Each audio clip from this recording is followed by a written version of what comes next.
friendly grandmother went all out for her 91st birthday. She took a literal leap of faith to celebrate the big day, showing us all that the thrill of adventure never dies. Photojournalist Tom Aviles takes us along for the ride. Life would be pretty dull if you don't embrace adventures. I like taking risks. I think I was born that way. What's happening today is our friend, the 91-year-old Ida, is jumping off from the plane. I went ziplining on my 80th birthday, and someone asked me what I was going to do next, and without even thinking about it, I said, oh, I'll just go skydiving. And all her friends from Heights Church, that's my plug, is here. Go Lydia! I didn't really think that it was ever going to happen, but then they went ahead and collected enough money for me to do this. Ready to do it? Just ready to do it. There you go. Okay, that's what I like to hear. She's like the real Wonder Woman. She's strong and loves the people, the family. She's like the grandmother I wish I had.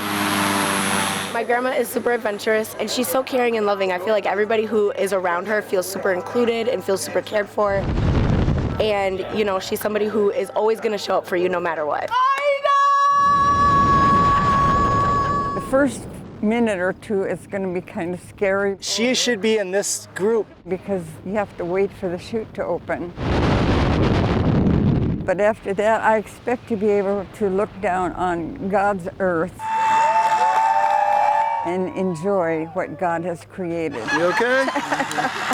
We're made to be together. We're made to need each other. Ida is my hero. We were created Everybody say free fall. to do good things. Free fall! For each other.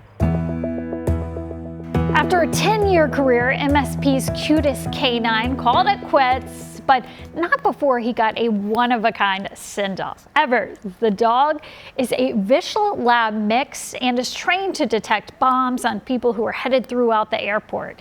Well, he recently got some national recognition when he was named cutest canine in all of the TSA.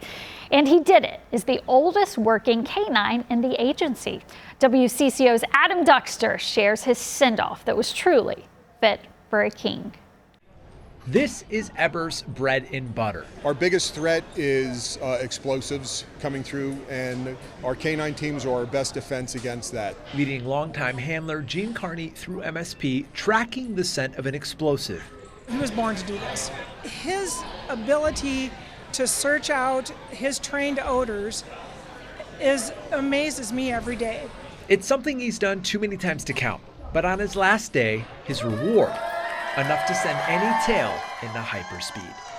It was a pinnacle of what we've worked for all these years, just to let him be the dog that he deserves to be now. He's worked so hard all these years. He's been so dedicated and such a hard worker. And the only thing he asked is that toy. Over the course of his career, Ebers has worked 2 Super Bowls, a Special Olympics world event, and an NCAA championship. Safe to say he has kept a lot of people safe, and his handler says he's done it all with a smile on his face. And as the work vest comes off, he can be pet and embraced at work for the very first time. Every bite of bomb-shaped cake, a thank you for man's best friend and man's best helper. I was just ready for him to be a dog. I just wanted him to enjoy the last few years just being a dog.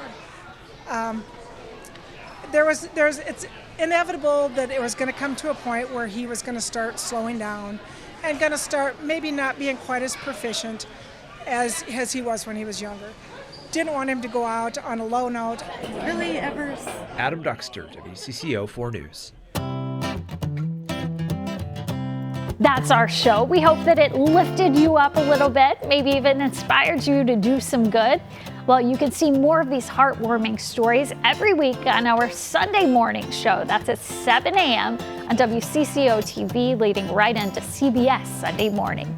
Thank you for being here with us. We hope you have a wonderful week.